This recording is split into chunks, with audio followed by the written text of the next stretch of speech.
Hello, welcome to Brothers and Boots. My name is Jeff. Mike is off again this week. With me this evening is Chris of the W again, and we will be interviewing Kevin from Caswell Boots. Hello, Kevin. Kevin? Hey, everybody. All right. Oh, and this week's bourbon is Wild Turkey American Spirit. This was limited edition from 2007, I think. And it's a 15-year and one of the extremely few bottled and bonds they've done, which if you don't know needs to be 100 proof. And their big thing is 101 proof. So it's one of only three bottled and bonds I can think of they ever did. And I'm sorry, everybody apparently wanted to know what I drink every episode, so it's hard to Oh show no, you. no, I'm big on bourbon as well, man. Yeah, no, I'm a big Weller and Blanton's guy. Okay, I got lots of that. I've even picked some whole barrels of it. Yeah, no, I can tell in the background, man. You got a crazy amount. Yeah, that's not just a backdrop. That's all real. Yeah, no, I can tell, man. Yeah, yeah, no, impressive collection. Chris, do you want to go ahead and get us started? Yeah. Introduce again? Yeah. So, welcome everybody. If you anybody has followed my Instagram account, you will see that I do have a lot of Caswell boots. I had no idea about Caswell 2 years ago when I first started. It was around November of 2022. I was hitting my Instagram feed and saw this pair of boots that were in caramel oiled shoulder from this company I had never heard of before. And I went to the website right away. Did not find the pair of boots. I sent Caswell a DM, which ended up being Kevin replied and told me they would be available later that year. Sure enough, he DM'd me back when they were came in. I purchased them right away, and we just continued to DM after that, and then we've gotten to know each other pretty well. So, and one of the things that really impressed me about Caswell boots was just the variety of leather that they had in a very sleek and what I call elegant looking last and design. So is perfect for wearing to the office or out on date night. So Kevin, with that, um, I'm going to say one other thing I did find out learning about Kevin was Kevin isn't just somebody that just got into the boot industry. He's been a fan of fine boots and shoes. So that's really where I want to get started. What first got you interested in nice shoes and boots, and how did that progress before you got into the business? Yeah, no, great question. Yeah, no, so I start off. You heard of style form, right? Yes. Okay. Yeah, so I was a big style form guy. Pretty much, I was more so geared towards like the um I call it like finer end of boot wear. So that's like St. Crispin's, Crockett and Jones, Ost, Bonafé, those type of brands, Carmina. Because again, my background is in consulting, and so a lot of the things that I wore had to be tailored towards going into the office. And so originally, like I was wearing suits every day for work, and I kind of wanted to add another element to it and not just wear a standard all black Park Avenue from Allen Edmonds, as everyone else does. So that's the only way you can kind of add a little bit more flair to it. So that's kind of how I got started, and I kind of just grew from there. And it wasn't more so focused on leathers at first. It was more so focused on a lot of different designs, like heavy into like the broguing stuff like that. Like Boss does a really good job at that. Um, Also, how can you elevate more so very classic designs? I feel like Crockett and Jones does a good job at that with a lot of their different derby boots, which I used to be very heavily into. And then a lot of different custom work. I actually, what's funny is I actually took I call it a world tour, but I actually um, went to visit Voss in Budapest. I actually went to the shop and got some custom made shoes, like made to measure. And then I also went to Sweden as well and visited Skoke before they what was I'm gonna butcher the name, but it's Skoke Tai Bloget or something like that. I always mess it up, but I actually went to Sweden as well and was able to actually get some custom Bonafé um, Oxfords as well before they closed the shop there. So, taking all those experiences and stuff like that, that's kind of how I, started off with like the session and like just seeing how the collections kind of came together and how the different brands kind of built their brands over time, based off of consumer trends and different things that you kind of see over time, like people shifting towards different types of calf leathers or different types of horse leathers. That's like the new trend right now. So just kind of just being really, really enamored with all that stuff and kind of transition into today. So yeah. Cool. Um, so what made you, I guess, decide to do it on your own? Were you having a lot of problems finding what you wanted, or you're just extremely creative and wanted to do your own styles? Or Yeah, I was actually inspired by a couple different brands. Actually, there was in pre-COVID, there was a couple different brands that were kind of started off as solo brands that kind of built their way up to it. One, Sons of Henry. So there's a guy named, I believe his name's Tom. He built that brand out. Kind of went through the whole steps of building out different lines and kind of showed that it can be done. You don't have to if this is what you desire to do, you can all you have to do is just start. So that was one. Justin Fitzpatrick, he has his own brand as well. And so just kind of seeing these brands kind of well, Justin Fitzpatrick was way before the pandemic, but just in general, just kind of one man building out a brand and kind of growing into what it is today. So the inspiration from that kind of helped kind of push me towards doing this.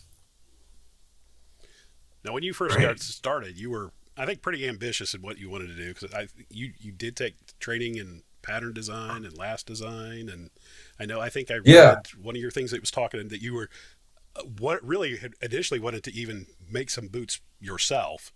Uh, yeah, all high dreams. I wanted this to be a really collaborative effort and really grow from there because back then, my whole vision was this is what I'm going to do fully. So I need to fully immerse myself in it. Um, and even with pattern, I think it's beneficial to at least kind of understand the basic elements of it, especially, because this business does require, as it grows, it requires so much time, effort, money, and everything.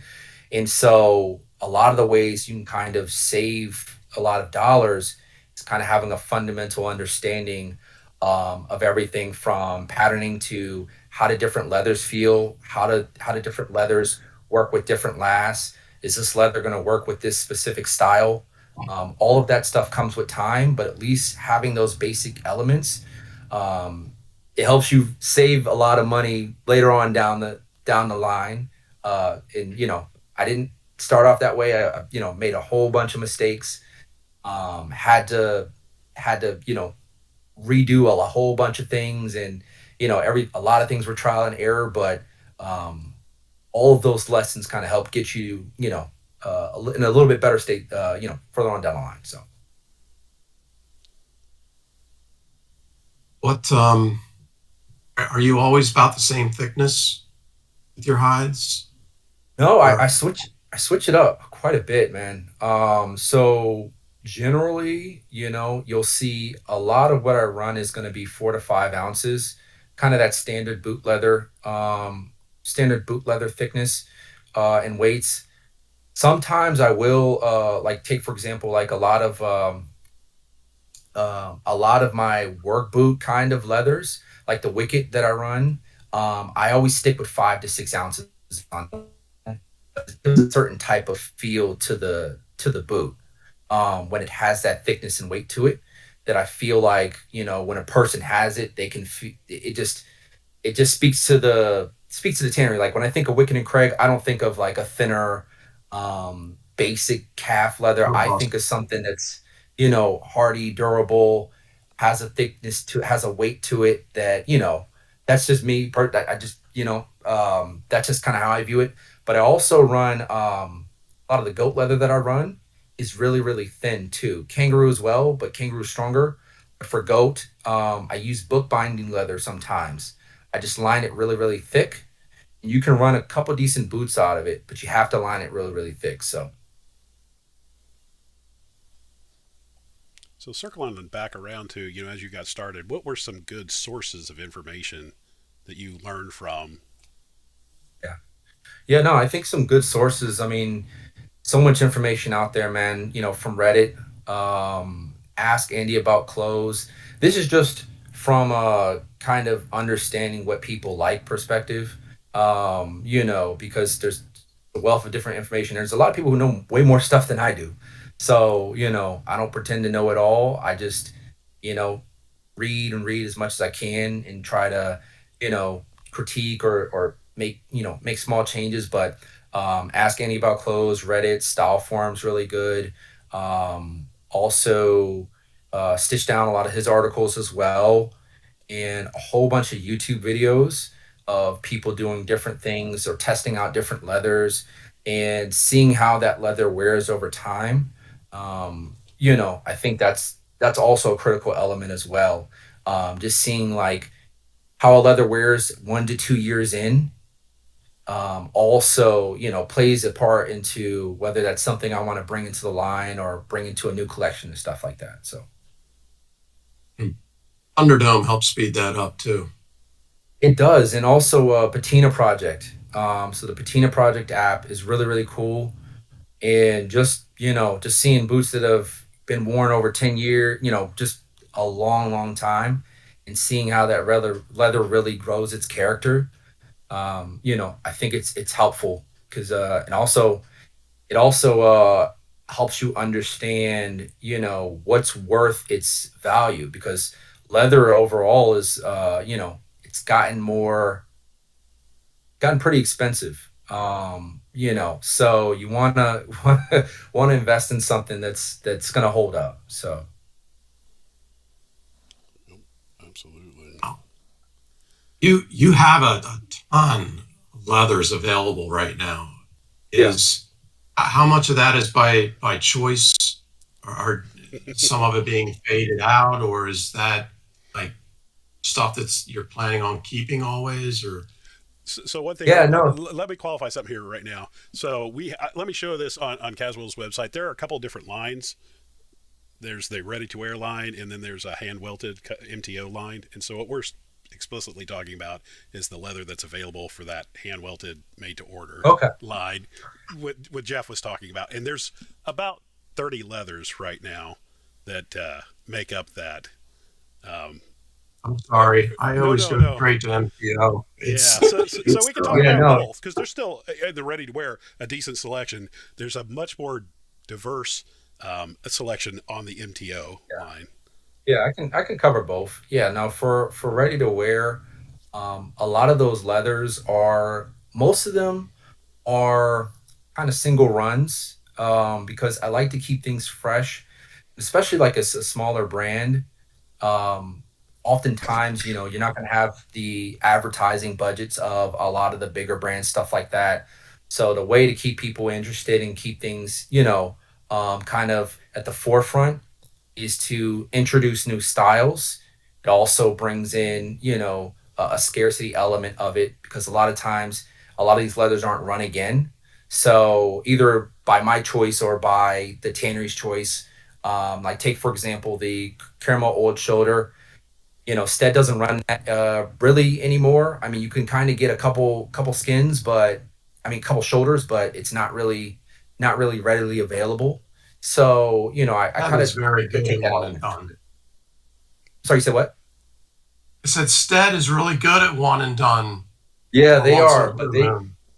They are, but they have some killer stuff. So, the elk leathers, they really specialize in a lot of wild game leathers that I think are very interesting to a lot of different people. So, I get a lot of my stuff through a crack over in the UK. They got some really really good stuff. Really really one of ones, as you said, that are pretty interesting. And, Um, and you have an do you affinity for notice? leathers too. So, like I said, I try to pick some cool stuff. yeah, I was gonna say you got. I think I counted like 33 leathers right now on the MTO website, and I know of at least one more that's not there. So I think there's a couple of them that aren't shown that are in the configurator. Yeah, I try to pick some things that like aren't just standard, standard Chrome Excel. The hand welted line is more so for exploration, and so I kind of use it as a journey into different types of leathers that I haven't seen on any boots. I mean, some of them, of course, other brands are running, but a lot of them you won't really find them anywhere else. Like, take for example, and this is a basic leather. It's the Shackleton leather. So Tannery Row and Horween, they are running Shackleton, but the walnut specifically, that was a sample that they did, and they didn't make it to production. So they don't, unless you do a production run on it, it's not going to be readily available. So Do you, what's the word? Trying to avoid the word fad. Do you recognize patterns in the purchases of specific leathers? Like somebody sees it and all of a sudden a bunch of people want it and then it dies out. You see, or a lot of them that are consistent. CXL's got to yeah, be a consistent. yeah, there's a lot of fads, especially in the leather and boot kind of industry. Um, Consumer, and I say consumers because that's just the general kind of term. Like, what people want really shifts from year to year. Like, if you think back a couple years ago, wax flesh was all the rage. Everybody wanted it in every different color, known to man, stuff like that. Now it's not necessarily, well, wax flesh and chrome excel are not necessarily something that people are just dying to have, and I feel like it's been replaced with more so exotic bison leathers and a lot of horse leather that's being run. Um, Deer's kind of coming into the picture a lot more as of late. So I feel like we'll go back to it, but there's always these ebbs and flows and trends over time, of what people want, based off of what the bigger brands. I feel like they kind of lead the way in showing people, what's possible, with these different types of leathers that are out there. So it's more annually. Is it the Yeah, same with colors? I Is think so. that Yeah, I about the think same? Yeah, I think so about the same with colors as well. Like, you'll see, like, take for example, I remember back when I've never ran it before, but Natural Chrome XL was just flying off the shelves at every brand that could stock it. Now there's not real. I personally don't think there's a huge desire for it. So, and I feel like that's shifted to kind of newer Chrome XL leathers that Horween is kind of offering. I think they have a slightly modified Chrome XL. It's not the Shackleton. It might be the Shackleton. There's another leather. They came out with two new tannages. I'm trying to remember what the names are. One was I think it Shackleton, was and the other, recent. I wouldn't call it new. Cypress, yeah, Cypress. no, Cypress is a Cypress. new one. Yeah, Yeah, Cypress new, but there was something else. because they did the Double N Essex line. That's a couple years old. Yeah, it was, trying to remember what it was called. Um, yeah, I'm drawing a blank, but yeah, colors Cypress do. and Shackleton are the two that I can remember that are new. Yeah, Cypress is actually pretty cool. Nice leather. I've noticed, of course, I pay more attention to the MTO end of it, but I kind of notice somebody sees a color for the first time and then everybody jumps on it and it's Yeah, like a feeding frenzy for like 2 or 3 months, and then Yeah. what's next? That's how it works. That's literally how it works. Everybody is trying to, because in the collector space, everyone wants to have that new shiny thing. So they want to try and find something that no one else has. Brands are the same way. I'm always searching to try and find a new leather that no brand has run before. And so everyone's trying to do that one up kind of thing. And so once everybody has it, then the want dies down, and then it's on to the next search for the next new shiny thing. So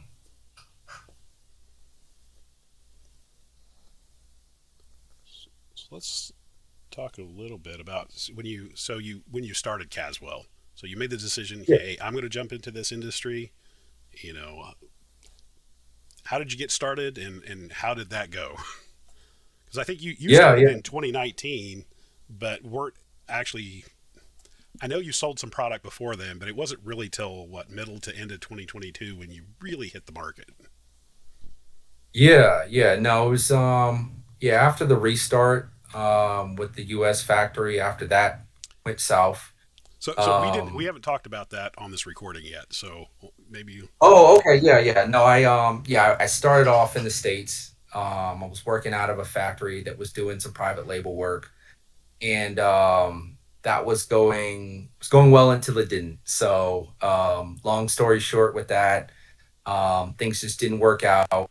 Um I wind up actually not getting any of my stuff back. I had to fully restart over. And I knew I wanted this to be a brand. So I started looking for factories that could actually make my vision. And so that's how I kind of settled into Spain.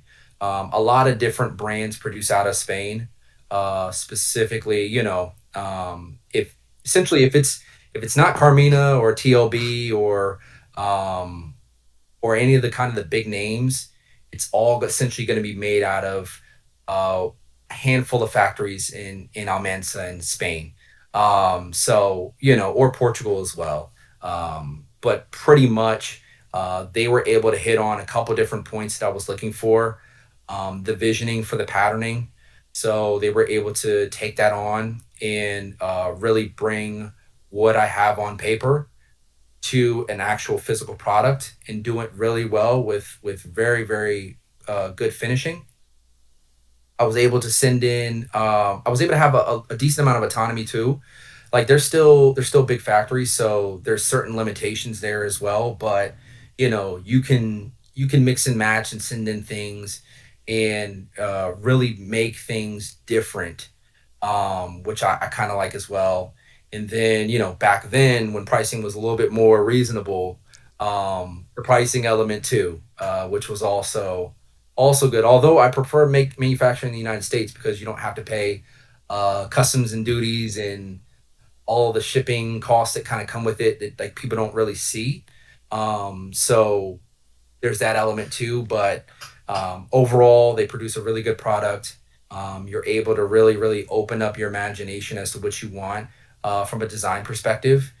And I wouldn't say they're quick, but they do a good job. So, Pros and cons to everything. There's certain leathers that yeah. they can get for cheaper and get easier.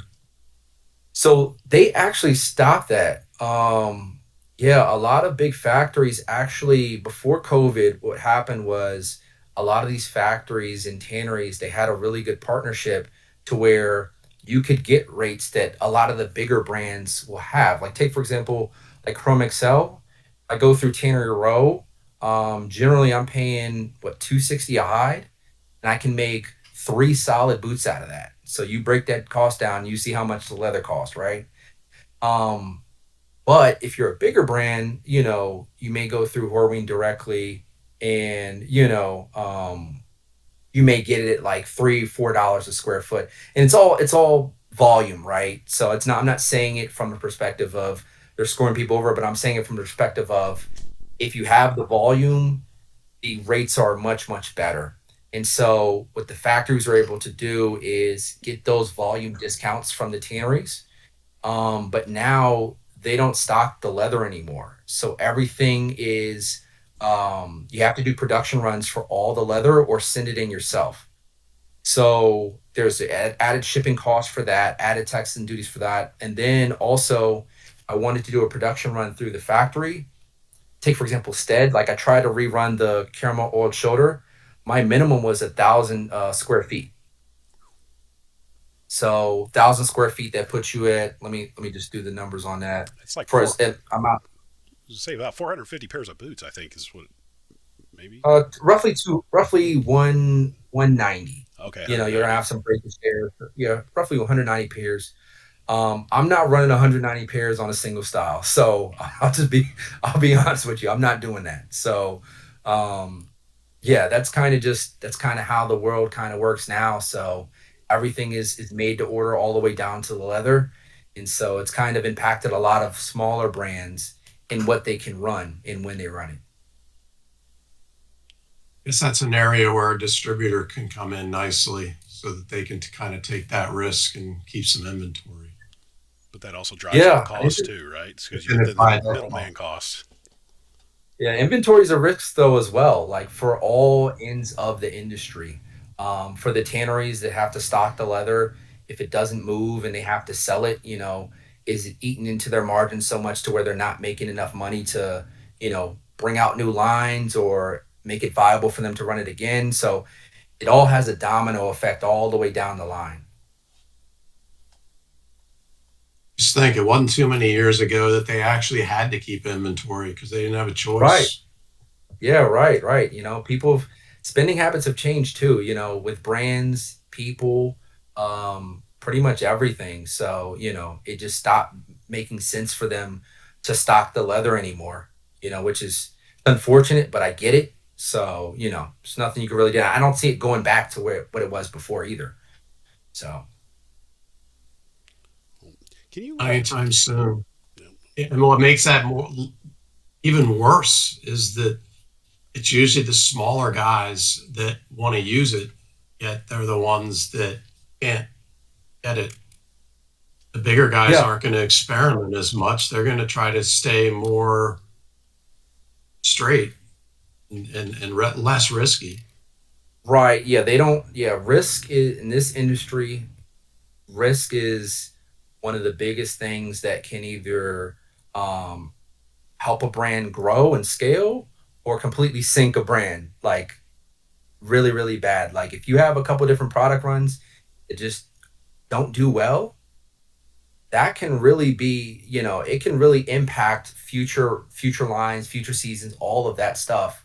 Because you do your projections at the beginning of the year of, okay, I'm going to run these 15, 20 boots.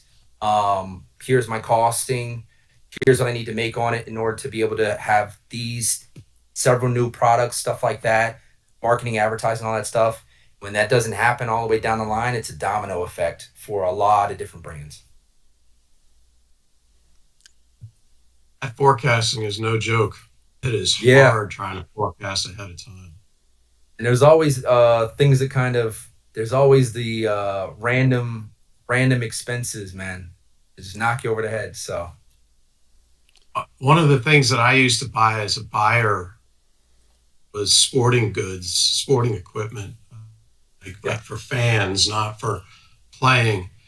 And for hats, my favorite one to go by was 47 brand.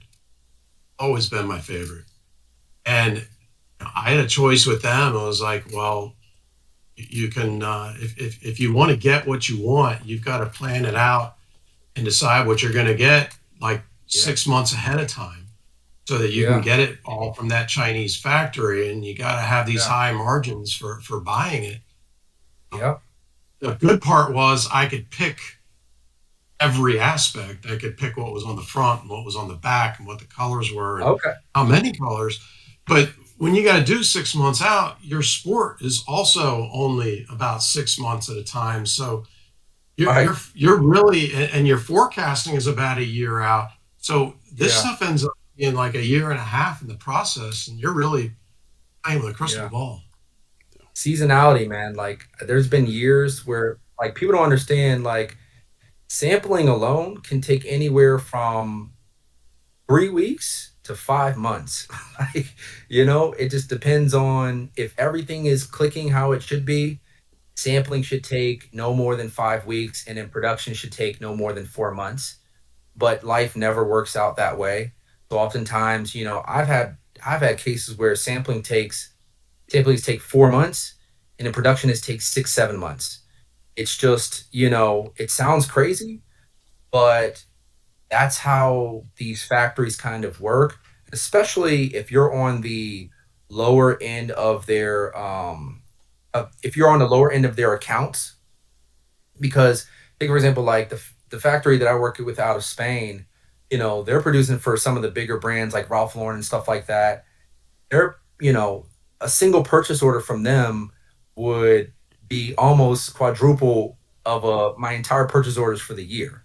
So if you think about it from an account perspective, am I going to put all my time and efforts into this right here that's, paying for maybe a couple workers, or this that keeps the lights on for the whole building?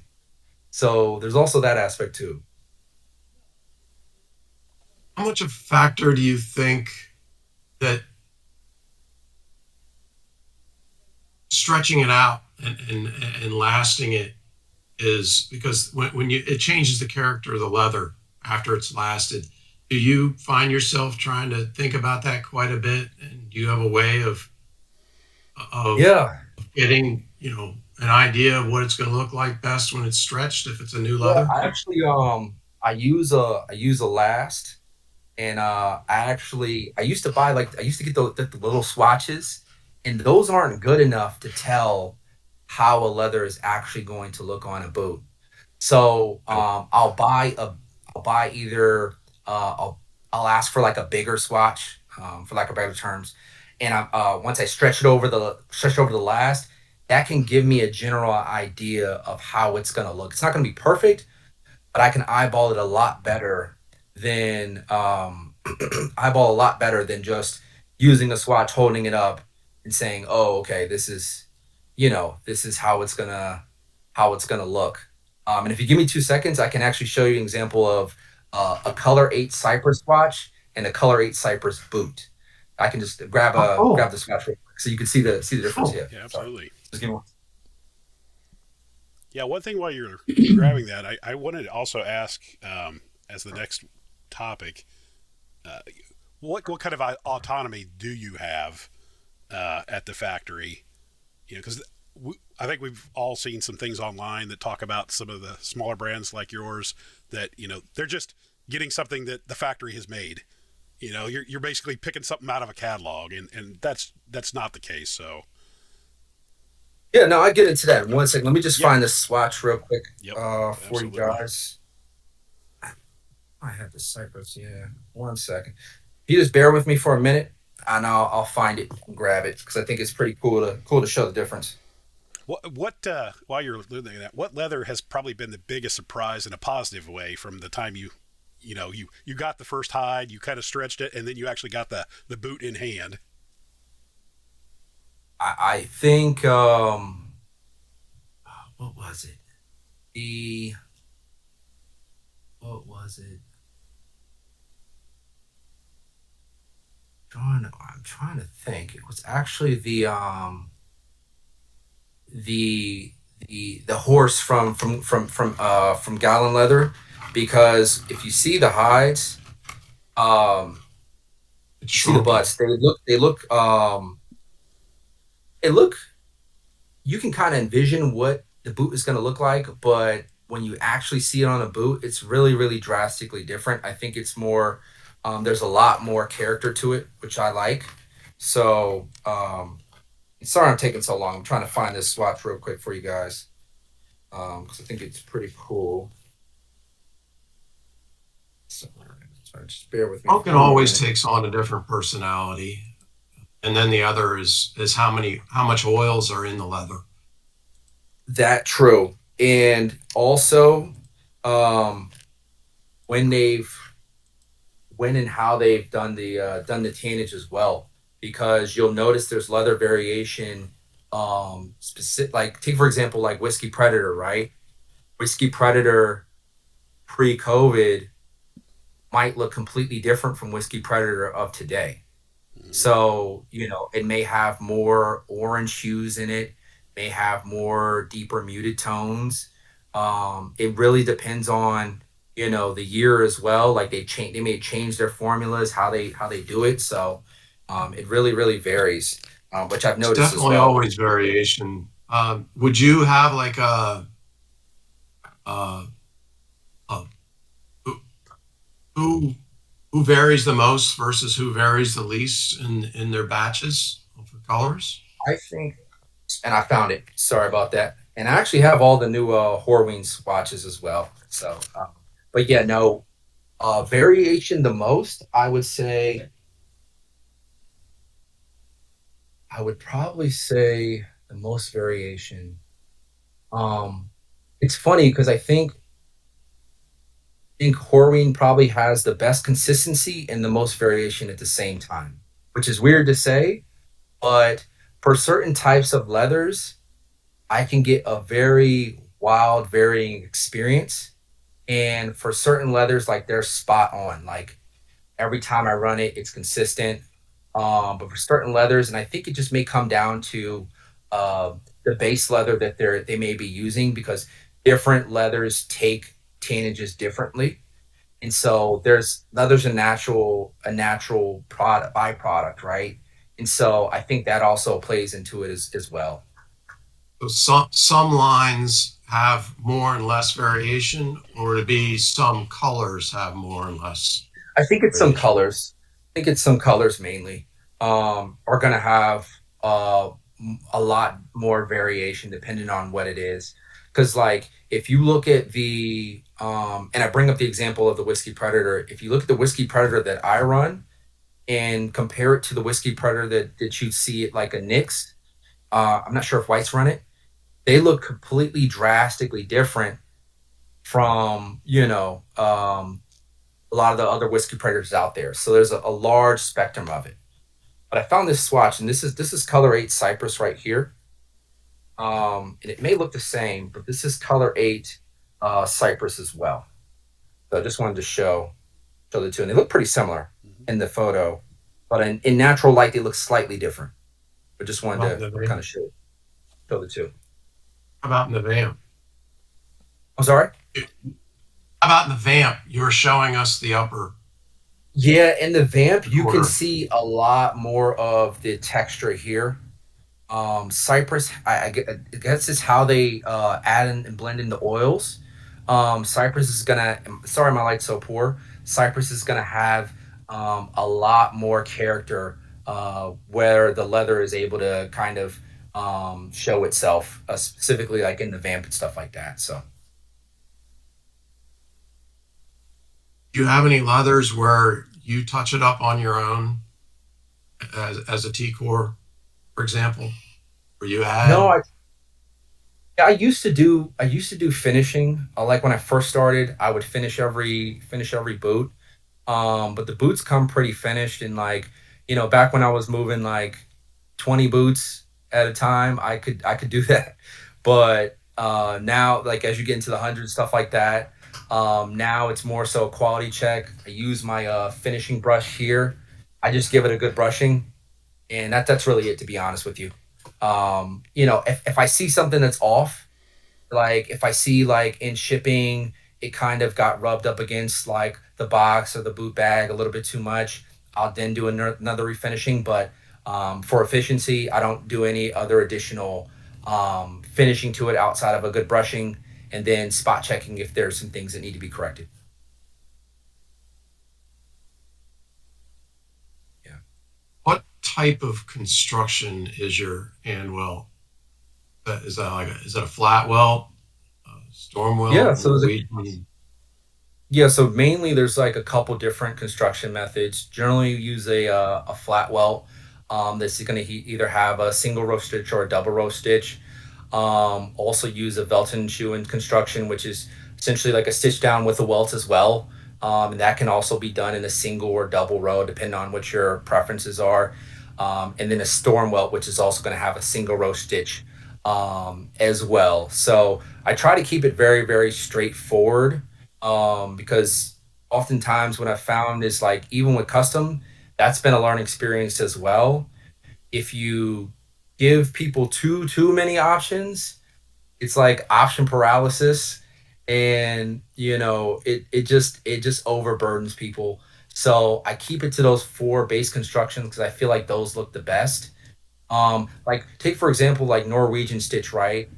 You have to do that on a very specific boot in order for it to look correct. Like you're not going to run that on a derby, and I personally don't feel like if you run it on anything shorter than like a 6-inch boot, it's not gonna have that balance that you need all the way up the boot. And so that also plays into a lot of the selection options that I offer as well. So, what for this custom line that you have now for the hand sewn? If someone calls in, do they have more options? Yeah, so we keep it pretty open. So a lot of the orders are basically just placed on the website, so people can kind of build. It's like a build a bear process. They can kind of go through and click their selections. Nobody. I've had like two people call me, and I'll tell a good story about that in a minute. But generally, most people just email, and then we dial in on the selections. There's more selections available, but these are the ones that I feel like represent the brand well, that I know could be executed well, because one of the things as well is I don't work out of one shop. And so when I'm splitting that production up, like everything has to be tick and tie down to the constructions that I know they can do well, the materials that I know they can use well, because a lot of the different bill materials I'm sourcing directly from the states. Like all my outsoles, like the Vibram and stuff, I get that from Ruby Ortho. They supply a lot of different small shops, um, RM Leather, and there's a couple other different ones, Sorels as well. So I have to make sure that they can execute to what the brand needs to be. So I kind of do limit it a bit, but I've had people call me and say, hey, I want to run this pattern XYZ. And we'll do that. And oftentimes I will, some of my customers tell you, like, I'll draw out the pattern for them. We'll work it out, make it make sense. And then we'll bring that from paper to envisionment of the boot, and kind of go from there. Your website's great, and your pull downs are great. I'm sure that's the way that most everybody wants it, to be able to see all their choices in front of them, and to cultivate it and take out some of the choices certainly makes a ton of sense. But if someone, that rare person like me, that knows every little possibility, Yeah. that did want to call up and say, well, can you do this, and can you do that, and can you do this? Yeah, I've You're had able people do to. that. Yeah, I've had people do that before. What's funny is I actually had a guy, he had he had some original leather that he got back in like the 60s or something, of the Baker's Russian calf leather. Like the original, I think it was Oh, one of the old English manufacturers. They made it in that. It may have been earlier, but he had it. He had one shoe, one Oxford in that leather. So I've had some good experiences like that. But yeah, I've had people call up and they'll say, "Hey, I want to run XYZ and mix and match it up," and we'll kind of run through the options. And if I need to create a new pattern, we'll just do that. But yeah, those people do that all the time as well. I just try to keep it very, very straightforward because I know I can execute those well and deliver a product that people actually want to um, actually will enjoy. So, and that also makes sense for the last, because I keep my last very limited. So I ship in my last, um, because sizing's very, very huge, especially in like hand welted or any sort of custom work. Um, that's why I also have a limited amount of lasts, because um, the more kind of input you have from people who've tried on the sizing, I feel like the better it is. Like people can provide references, and that also allows for people to be able to be a little bit more comfortable in their selections and whatever they do.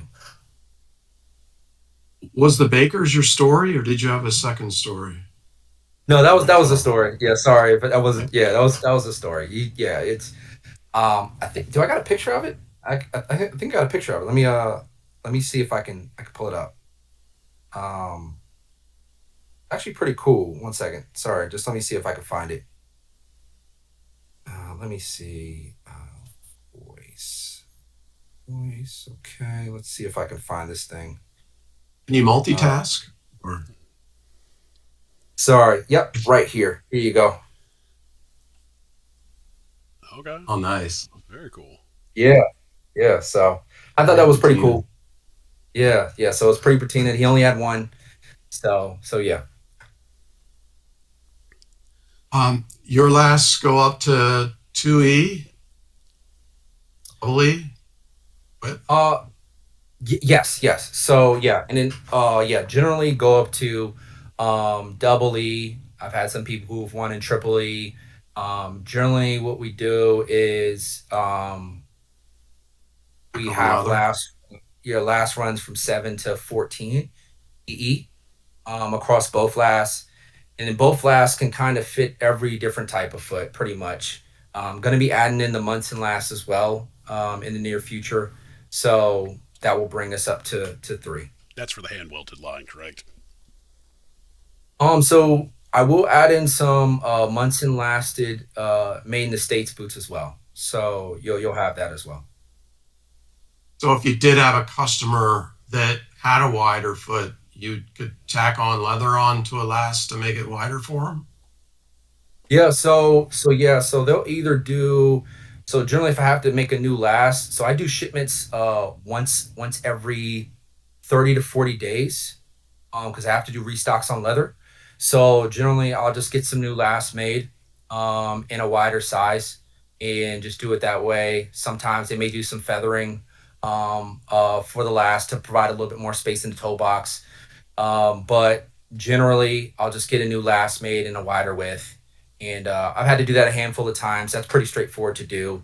Back when I was getting last out of Springline, that was just not possible because they just charged so not. It was just a lot of money to be able to do that with the time as well. But now, I started working with. I have a good agent who produces glasses for Hormas down in Mexico. So I can spin a last around in a week. So it makes it very, very easy and it's very, very affordable too. So it's just a very easy process to do. Do you offer any kind of fit sheet? Or So we do try on boots. So we actually have I actually got try on pairs in the last. So for the Porter last, we have every size that's available for try on, and then for the Morris last, we have around 3 to 4 sizes. But by the end of the year, we'll have all the sizes available for try on. But generally, for sizing, what I do is I take a couple different measurements, measure around the ball of the foot, foot length as well, as along with what are sizes across different brands that fit well, along with the branding size as well. So combine all those different elements. I know what the measurements on my lasts are and how much additional volume that I have per boot per size.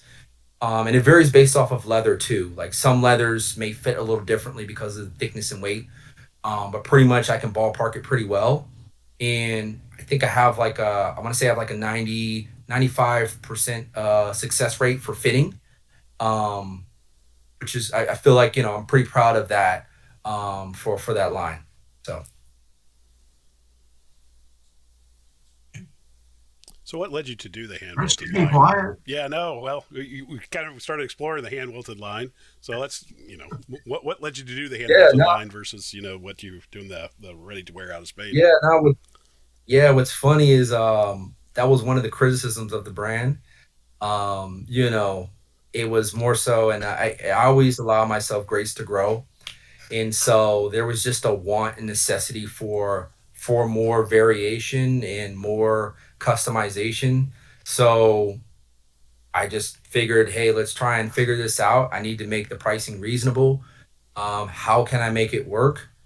and I was actually able to. I got actually sampling from a lot of different hand welted makers, and I settled on a few that made sense from lead times to what I can do from a build perspective to pricing, which pricing is a little funny because I actually pay a more elevated rate because I have a as you see with all of the customs that come out, for me personally, I have to have them as close to perfect as possible.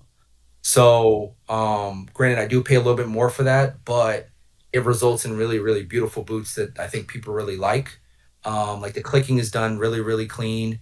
The if you look at the welt, like it almost looks like a machine has done it because we have the SPI right to where we want it, and it's just very, very uniform, very, very clean, and we're able to do that consistently over and over. And so that's kind of what I really value. So that's kind of direction went in. And I don't think we've talked about where you have your hand welted line, not who specifically makes it, but Yeah, yeah. So it's based out of Indonesia. So pretty much the only places you can really go are going to be Indonesia and China. So I kind of explored both options, and Indonesia kind of made the most sense for what I really wanted to do. And plus, it kind of played into DHL kind of also plays a hand in that because people don't understand is like a large equation of this game is shipping and is shipping. Like like if you literally could if I could peel back the curtain and show you like how shipping impacts everything, from pricing to lead times to everything, like it's insane. And so I was able to actually get some pretty decent rates to and from Indonesia, which made sense. And so once I have those established rates, I can actually just ship in more volume. And because, like, take for example, like when I ship to Indonesia, I don't ship unless I have 100 pounds worth of materials to ship there. Because that's only when my rates set in. And so yeah, it just kind of made sense to keep the story short. So so one of the things that I've recently purchased two pairs of hand welted boots, and exploring all the different brands and looking. I know one of the big advantages for me were very few brands actually have a website that you can order from, and then you're dealing with customer service in Indonesia. It's plenty of people have been very successful at that, but that really was my reason to purchase my boots through Caswell is because I'm yeah, working with Kevin to order those, and any questions I have, there's no language barrier. He's handling all the yeah, customer service part of that. He's QCing the boots before he sends them to the customer. And so that took a lot of the stress off of me for getting an Indonesian boot. So everybody's different, but that was for me the really big advantage. I can get a hand welted Indonesian boot made in some really awesome and unique leathers, and I've got two really unique leathers on order that I don't know if we've seen in boots before yet.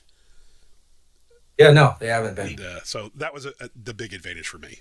It just made it very, what do we call that, frictionless. Yeah, The Indonesians do absolutely incredible they work. do. I mean, there's as far as trying to get any better. I mean, sure, there's some in Japan for three times as much, but Oh, or more. yeah. But You got to be I mortgaging your think car, man. the Indonesians are where it's at when it comes to doing hand welted and Yeah, doing the little details and being able to change every little thing. yeah. No, But like you trust me. Like, said, dealing with them and dealing with the language is absolutely incredible. They yeah, are, no, it. I mean, it could take a month to get an idea back and forth. By the time it takes 3 or 4 days for somebody to respond to a message, and then there being translation issues. So there is definitely a lot of value in trying to take that out of the equation. yeah, no. No. I fully agree with you, man. Like, and I think because what I tell people is like I'm pretty open guy. Like, you can go to any Indonesian bootmaker and have them make pretty much anything that I have for the brand. Like if I'm being honest with you, the value proposition that I feel like personally that I'm bringing is that one, a lot of the leathers they are not going to run because simply, but they can't get it at the pricing that they would need to get it at to make it make sense for them. Because what people don't understand is that when you're importing in all of these leathers, they have to pay an import cost on top of that. So if they're charging you, if they're charging you $300, $200 of that may be the leather alone to be realistic, after taxes, duties, all that stuff. More than that. So yeah, it's expensive. So that's why, the leathers may be a little limited. Um, and also, just the, as Chris said, the customer service aspect as well.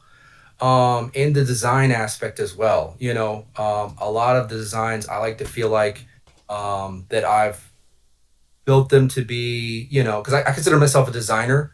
Since I don't make the boots, I consider myself a designer because I do make all my patterns, all my styles, all my selections for everything, bill materials, and all that stuff. So all of the designs I feel like are unique. Like take for example, like the Danville boot. That's been a really popular one. I feel like that's a really unique and cool pattern that a lot of people like. So I feel like those three elements. Can you describe that pattern real quick for people that haven't seen it? Yeah, so it's a hand sewn mock, You bring a it hand up, sewn apron. Chris. I'm sorry. Chris, can you bring it up? Yeah, let Oh me yeah, yeah, pull it Give up. him something to look at. Yep, yeah. absolutely. Just a moment here, and go ahead and describe it as I find. Yeah, so it has a very streamlined silhouette, all the way from the heel counter through the vamp, all the way to the apron. It's a very very clean look. It looked really really well when I put it on my Morris last, and it just gives a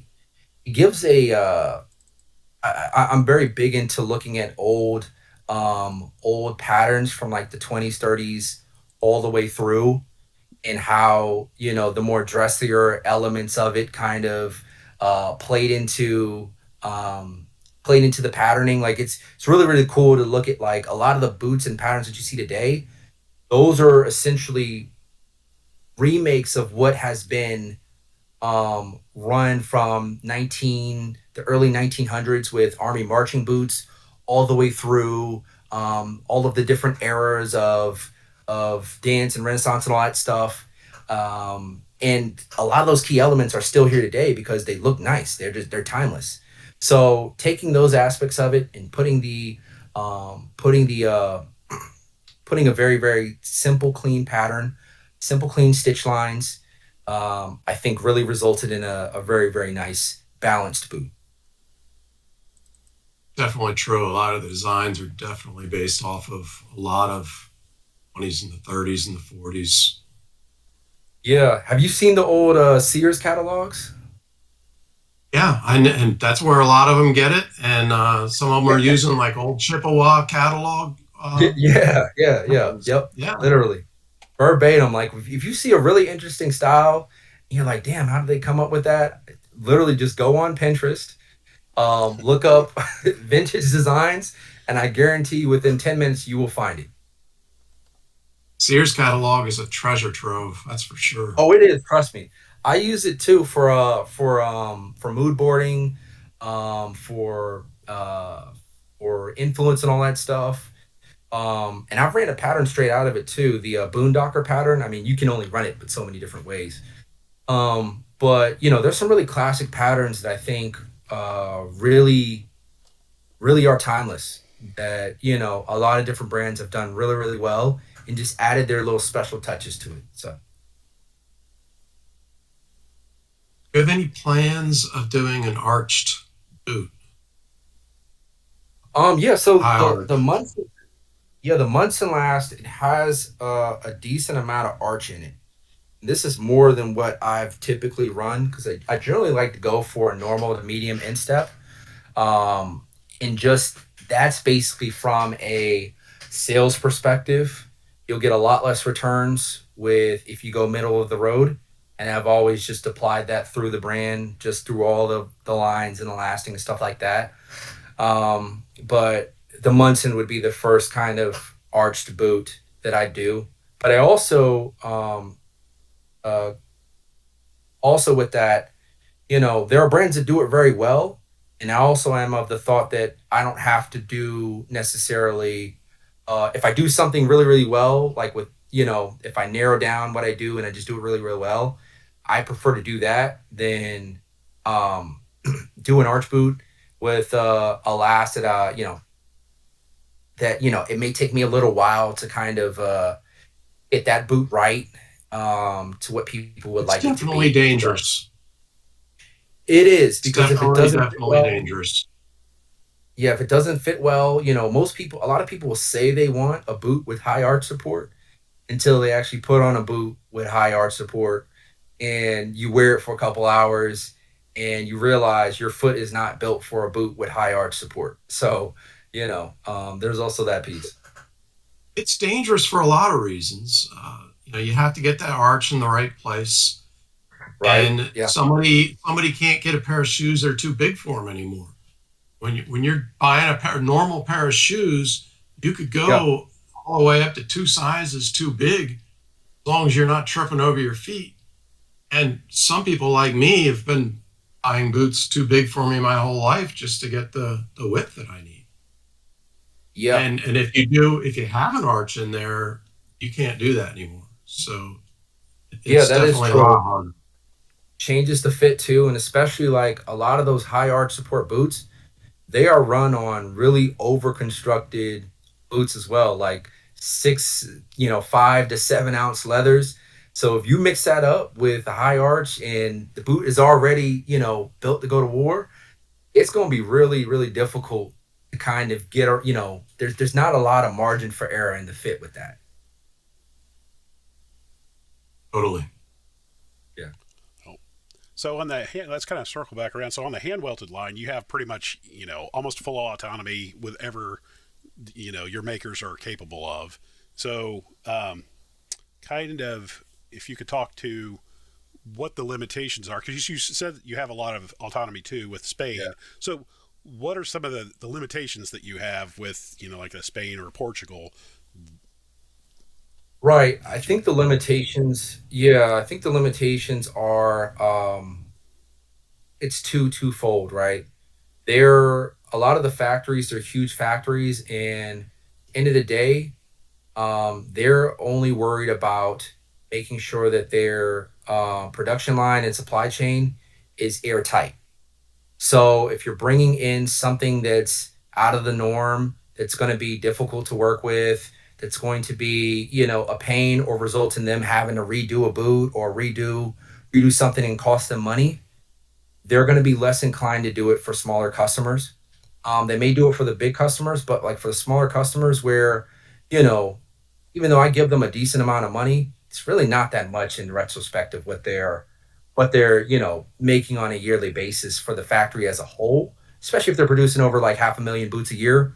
Like I'm gonna drop in the bucket. So if you try to bring in a lot of these difficult elements, they're just not going to be really open to it, especially at the bigger factories. It doesn't make sense for them, and I get it. Take for example, like a lot of factories, especially if you're doing like any sort of private label, white labeling. They're not going to run your boots with a full leather heel counter. They're going to use either a Celastic based counter or leatherboard. Those are the only two options really. I don't know any factory that, unless you own your own factory, that's a very manual process, and a lot of them aren't gonna do it. So there's that limitation as well. Also, they won't work with certain leathers, either because the leather they found it in the past to be very difficult, or uh, their relationship has been so poor with the tannery that they just cut off all ties and just don't use that leather anymore. You'll also see that as well. That aspect too. They're like, hey, I'm not working with that company, that tannery. I'm not touching their leather. You'll see that too. so it has There's nothing that to as well. do with the leather itself. It's just the relationship went south, and so they No, some leathers they for some don't want to reason. run. Right. No. Yeah, like Ed's boar. first boar that I brought to Spain, I brought it to Spain and I brought it to Portugal, and they did not want to touch it because boar in general, it's a very oily leather and it doesn't last very well. It's not really made for boots. It's not. I don't think it's a boot leather. You can make boots out of it. You can make boots out of anything really, but it's not really a great boot leather. And so sometimes some leathers you really have to get a hand feel to it in order to last it properly. And when I brought it to them for sampling, it just they just didn't want to work with it. Another leather was shinky leather. I brought that to Spain. They just didn't want to work with it. So like very Hard to work delicate with. leathers where they know they can lose money, they just don't want to do it. Hard to work with. Yep. Yeah, yeah. So those are some of the limitations there that you're gonna have. I imagine they wouldn't be willing to do bakers either. No, so they can work with bakers pretty well.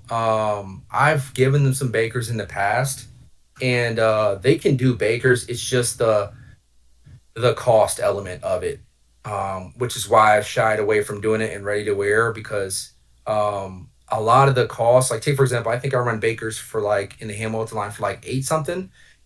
I'd say around 60, 65, 70% of that is literally the leather cost.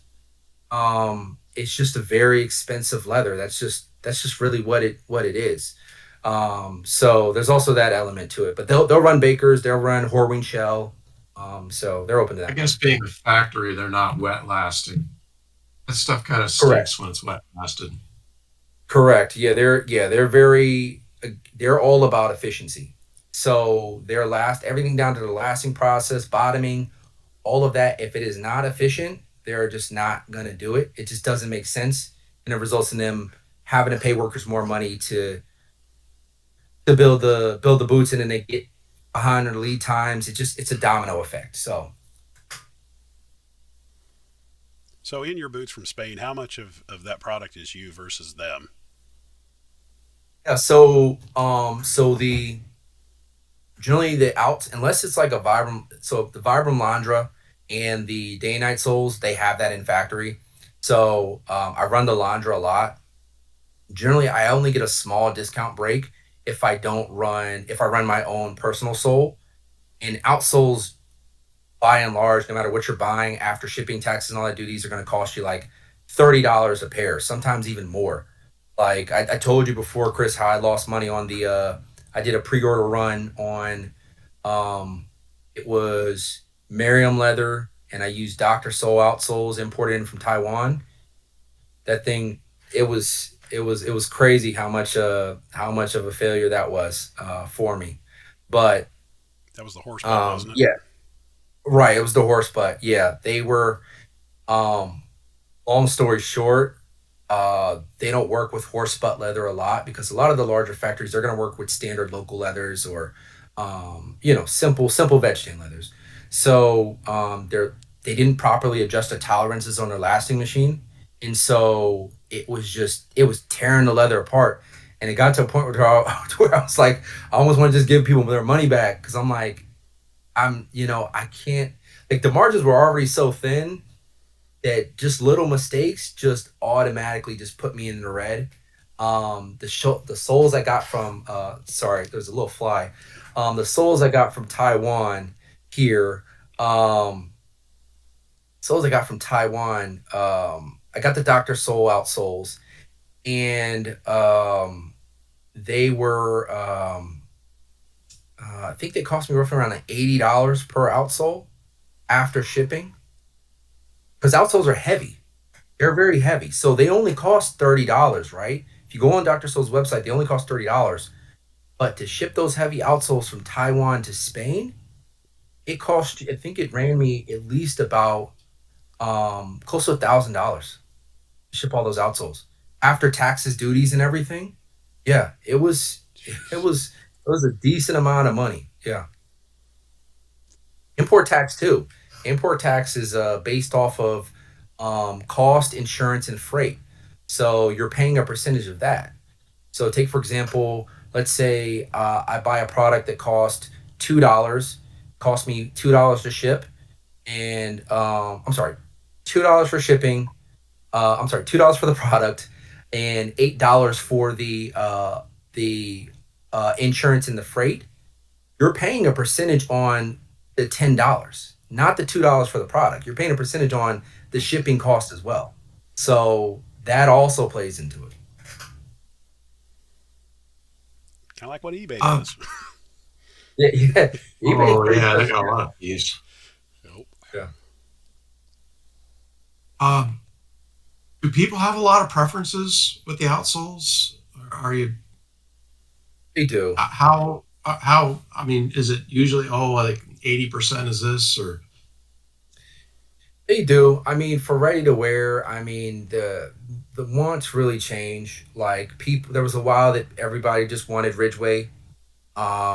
Ridgeway is it's a very nice outsole, but it is horrible production wise to run because if it is a straight nightmare to try and get production for Ridgeway unless you got a really good relationship with them and you're running a crazy amount of volume because their MOQs minimum work quantities for their heels and their soles are just they're extremely high and if you're doing small runs, it's just not going to make sense. But yeah, there's a want of outsoles that people want. Like a lot of people really like the day night. Deontay or whatever? I'm sorry, you said what? Day and night or Danate or I don't know how to pronounce Yeah, it, but I always say it wrong. Day night. Yeah, people like that a lot. That's a good ready to wear outsole. Um, a lot of the different also with outsoles, your price point also plays into that as well. You know, because oftentimes like you'll want to run some crazier outsoles, but if it blows up your pricing completely, it just doesn't make sense. So sometimes you just kind of got to stick with the outsole that's is gonna last, is gonna look nice on a lot of your different boots. You just kind of keep it very very uniform and just kind of grow from there. I guess I kind of asked it because I was thinking that if you really had to have most of your boots were going out with the same sole, then maybe you could actually make your own sole, Yeah, a lot of design brands. your own sole, and order in a bigger bulk. Yeah, so I, like I, even I with think Dr. Souls will do that. They do it for Roll Club. Yeah, a lot of, even like with a lot of the different make your own souls, those are still white labeled souls as well. Like they have a base soul that's available. Like my factory does it as well. It's a base soul that's available and you essentially you're not really changing the polymer or anything in the outsole. Maybe if you go through Dr. Soul you can get a different design, but by and large, those are already stocked outsoles that essentially you're putting your name to it. So, which is fine, but um, I just tend to prefer to stick with the souls that I know work really really well. That people are just cool with it, so I just kind of run with it. I mean, eventually I'll get to a custom outsole, but that also brings into a whole bunch of different logistics that it wasn't worth it for me at the time. So.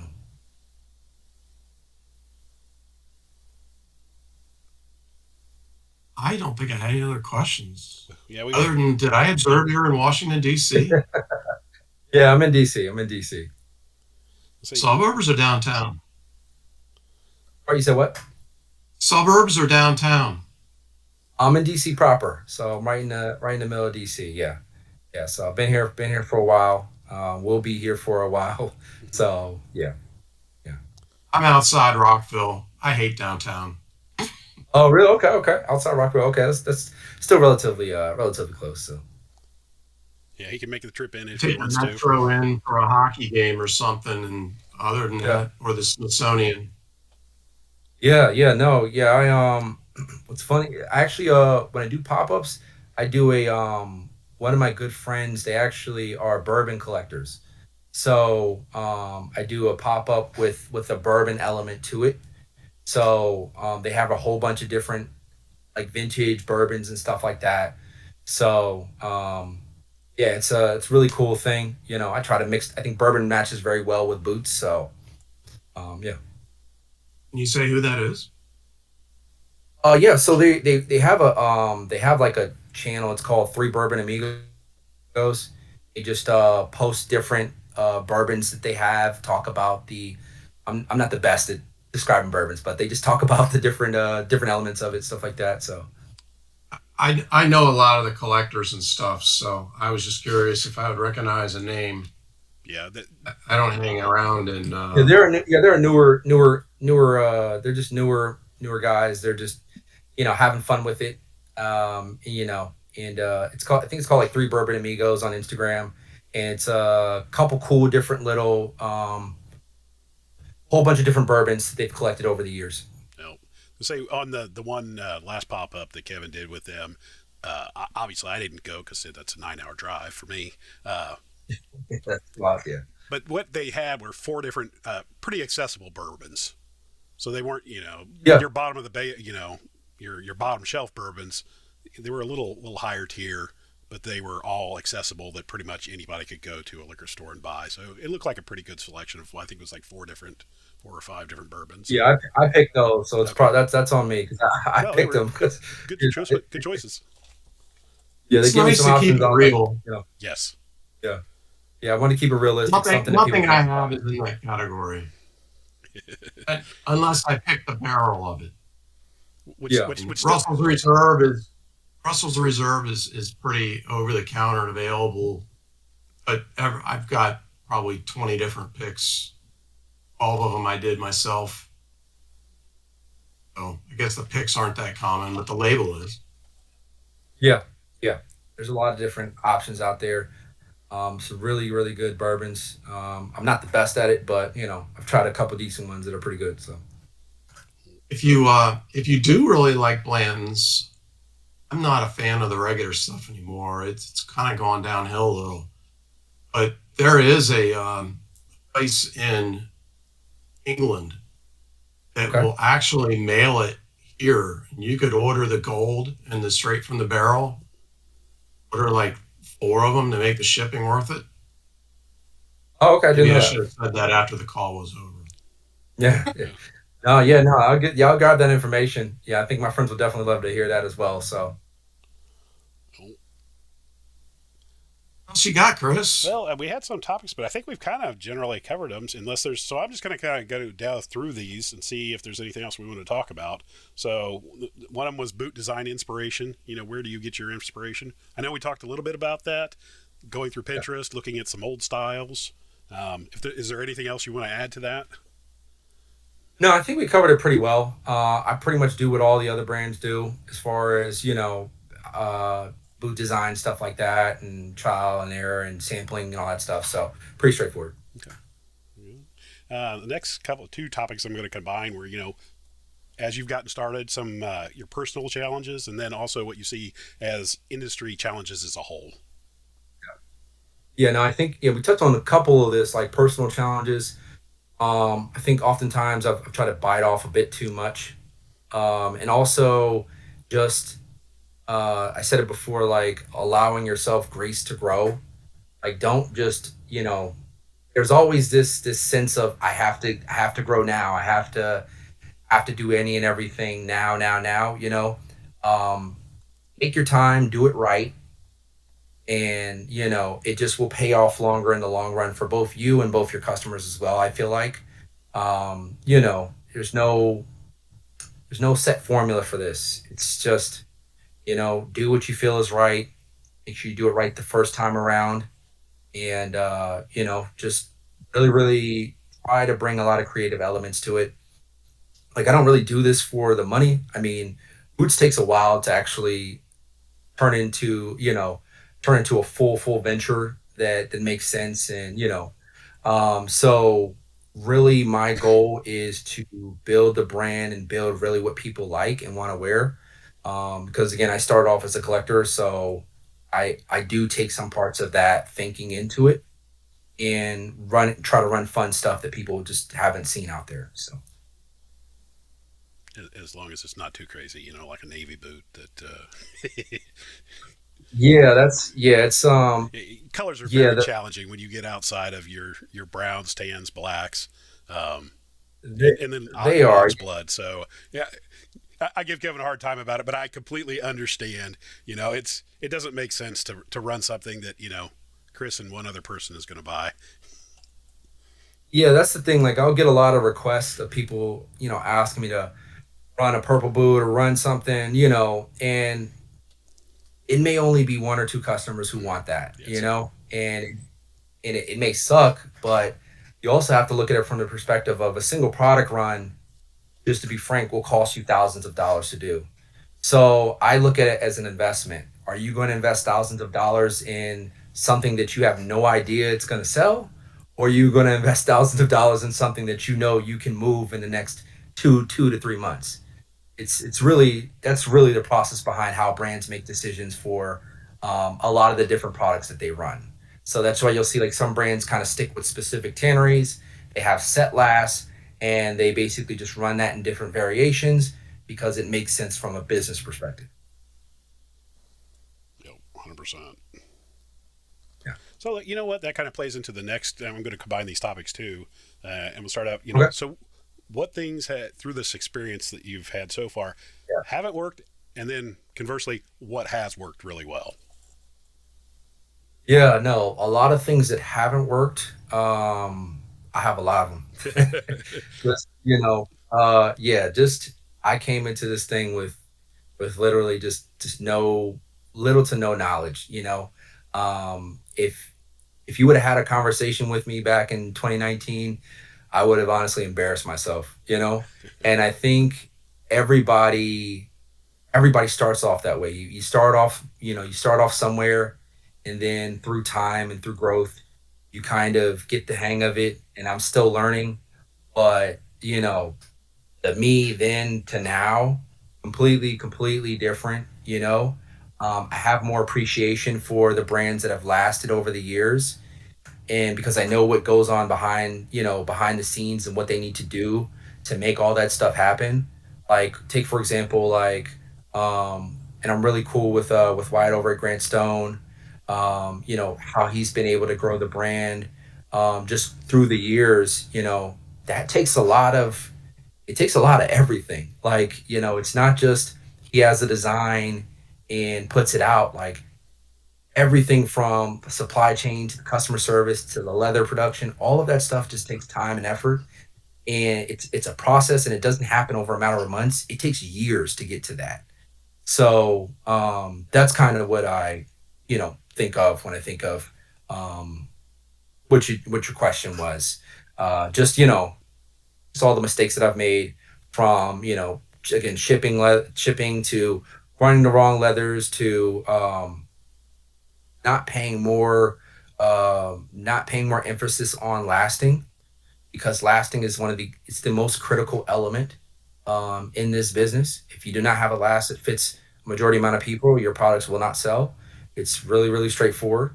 So just not doing the initial investments earlier on that I should have done, it's a domino effect. So a lot of those different things, and just being not having a thinking longer term. Take for example, if I want to run a um, I've always been the person who wants to come out with something new all the time, versus just something selling really well, keep doing that. And I've never really done that effectively, in my opinion. And I feel like that's been one of the kind of one of the things I haven't really done well with the brand. So eventually I'd like to get back to that, but it's all a learning experience at the end of the day. So that's just one of the things I've noticed. So Yeah, a definition of that I heard of expert that I really like is someone that's made just about every mistake there is to make in a very narrow field. So trust me. Yeah. yeah, so I Yeah. that's my favorite definition of that. So you're experiencing some of that. You probably don't feel like you're an expert yet. You've got some more to experience. So uh, in saying that, what are then some things that have worked really well that have that you can Yeah. are able to continue to execute on?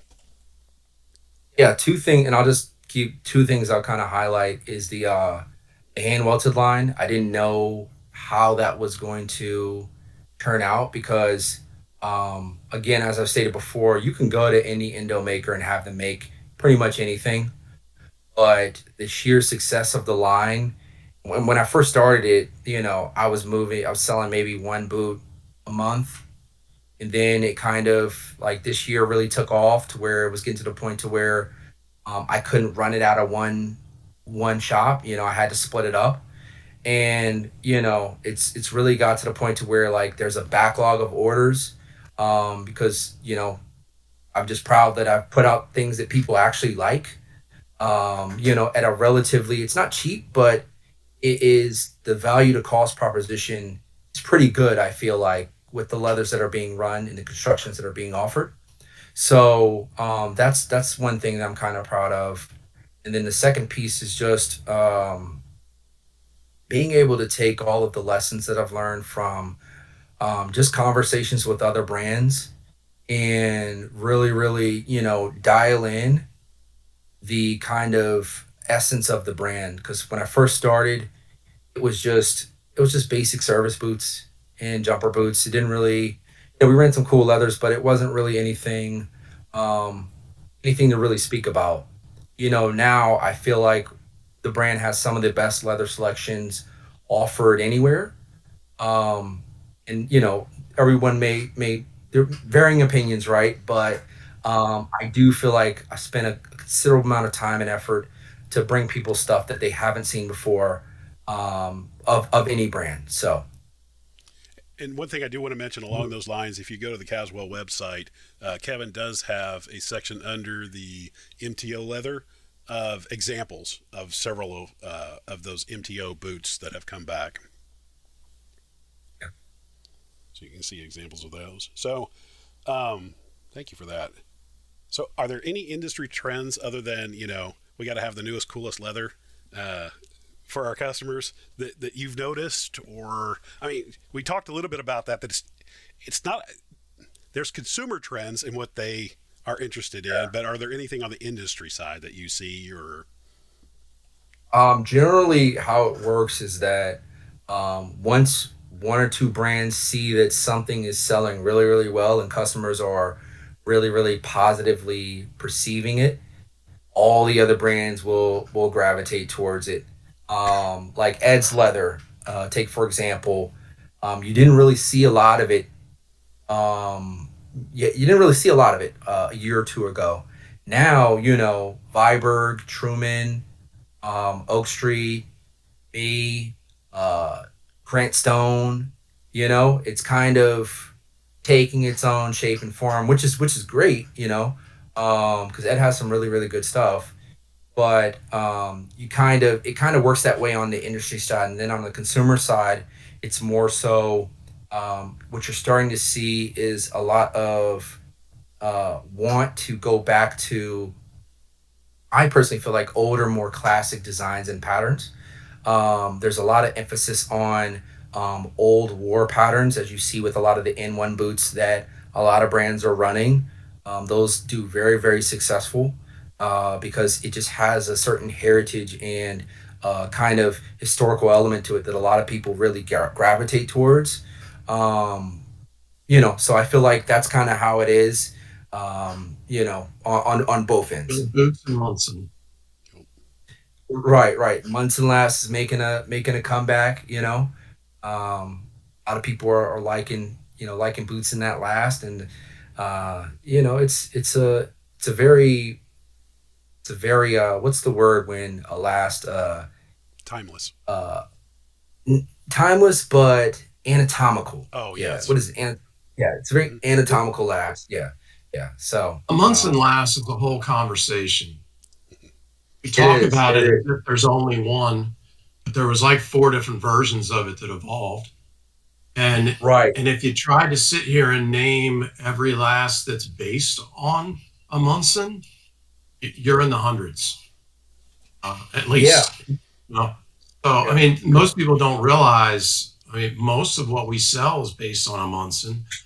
They tried to make That's the true. toe look more approachable, but It works. It works. Yeah, the toe box.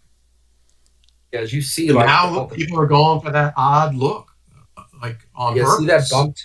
bump toe right there? Yeah, like, a lot of people say it looks like a clown shoe, and really that all depends on your pattern too. So, you can kind of balance it out a little bit, but there's a slightly large bump toe there. That's far from a clown. Far Yeah. from a clown. So, so one, It always worked for Birkenstock, but it hasn't really worked for much of anybody else. That odd shape Yeah, as you look down on it. it's the design, like, it's the design and what they bring to it. I feel like that kind of, if you have that good balance, it works well. But if you're trying to just force it onto a pattern, um, it just sometimes just doesn't work out. I think it's cool. I think it'll be a big seller. Or to seeing how it does. Yeah, yeah, no, yeah, we'll see. So, yeah, I'm gonna try it out. We'll see. and one thing I did want to mention, if you didn't pick it up earlier when Kevin mentioned Ed, that's Ed from Galoon Leathers. So, Yes, yeah. Sorry, sorry, no, sorry. you're fine. I So, thought about throwing it into, decided not to. yep. Uh, the last thing that I had is what's coming for Caswell. So as we move, throughout the summer and a little bit into the Munson. fall, and so yeah, we've talked a little bit about the Munson, Yeah, but what goodies you got coming yeah, up that you can share? yeah. So, yeah, it's gonna be a jam packed year. Couple different things. I'll just go through each and every line. It's only a couple, but I'll just make it quick. For the Spain line, you'll see two new lasts. So Morris last, which is on the hand welted line, that's going to be the kind of the standard go forward last. And then also have another last that we're running, which will be on a lot of the different boots. Take for example this one right here. Um, more form fitting lasts, because one of the mistakes that I don't think it's a mistake, but one of the things I learned is that sometimes sleek is not always the best. It's good, it looks nice, but if it doesn't fit a lot of people, it's not really going to benefit you. So from a brand perspective, so just make some tweaks there. But we got a whole bunch of different leathers coming out from there. I stocked a lot of different wild game leathers, some elk from Stead, so have a lot of that. I also have some goat leather, some Or burgundy vegetarian kudu if goat. you prefer. Yeah, so I don't have kudu on the list for this year, but I do have kudu on the list for next year. So that'll be making a run, back and ready to wear. So kudu in the future, a lot more Wicked and Craig. So this is actually Wicked and Craig harness medium brown. So yeah, I'll be running a lot more Wicked and Craig traditional harness, as well as uh, well as a lot of the different other tannages that they offer, for I'm ready a to big, wear. big fan of Wicked and Craig. I've got a pair of their Oh no, eggplant ones. yeah, I love the leather. It's not cheap, but the hides are huge. They source their hides from some really really quality steer, and them things they come out. They're like they're like the size of a table. Like I don't know what they're feeding these cows, but like they're if you see a Wicked and Craig hide, like it spans like it's huge, and they're damn near perfect too. Like because when I get the leather in, I like to look at the different imperfections that are there, and it's damn near perfect. And generally, what that means is that I can make a decent amount of boots out of this one hide. Which everything comes down to how much you can get out of how much you can get out of your materials. So Wicked and Craig, I really love what they do. Very consistent, very very strong leather, and it lasts really really well, from what I've been able to do for summer runs, and it sells well too. So you put it on the right pattern, it'll sell well. So yeah. Definitely my favorite American hide tannery besides Law. Ooh, They're my Law, Wicked. I mean, I like Corrine, but as far as like, I like well, Wicked and Craig's not a small operation. but they're one of the bigger operations that are one of my favorites that I like what they do, and the leathers they make. But yeah, two other lines. I'll just cover those real quick. Um, Also bringing in a more cost effective ready to wear line out of Portugal. And one of the yeah one of the I think one of the biggest challenges that I've had with the brand is just keeping enough inventory throughout the year, and it's basically a result of the leathers that I'm running and the production, how it works in Spain. And so oftentimes when I'm running the leathers, like there's not that much available, and so it's just going to lead to smaller order quantities. But with Portugal, I'm going to do a lot more local leather, a lot more standard veg tan leather, and so I'm able to get that kind of volume in there. And also, it's more effective, more cost effective pricing wise. So that allows me to get the boots down to like the derbies that I have that are coming out pretty soon. Derby's going to be priced at like $299. I'm using a combination tan SB foot leather and a lot of different local leathers and stuff like that. So just getting people something just a little bit more, getting some a little bit more affordability there. Like the boots maybe like 319 or 309. This is more so focused on just getting people something really really nice at a really really affordable price because um, prices for boots have just shot up through the roof, and it's a result of everything else getting more expensive, unfortunately. But where I can find more effective ways, I'm going to do that. And then the last piece is going to be the U.S. line. So that's one that I've been working on for years, trying to find the right manufacturers to try and bring the vision to life, dumping a whole bunch of different money into it, trying to make it make sense. And for a while it didn't, but now I feel like we've gotten to a point to where I have a good relationship with a manufacturer that I feel like can produce the product that's of the same quality that I get in a lot of the other ready to wear lines. So fingers crossed, but I'm pretty sure we'll be able to get some boots out this year for that line. So that's the goal there. So, Awesome. Very good. yeah. All right. Cool. Does that draw to a close? I believe so. Yeah. Unless you got any other surprise Thank goodies you very want to much. talk about. It's great talking to you. Yeah, no. Thank you. Thank you for having me on, man. It was a great conversation. And hopefully I shed some light onto the boot industry in general from my perspective. So I appreciate you guys taking the time to speak with me. Thank you. Thank you for coming on. And you thank you. Thank you. All right. Thank you all. Please like, comment, subscribe.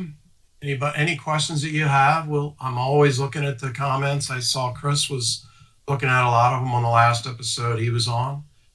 And any questions that you want for Kevin, I'm sure that we can relay some of them and answer them if he's not on YouTube taking a look. So thanks again, and Slancha, take care. All right. Thanks, everybody.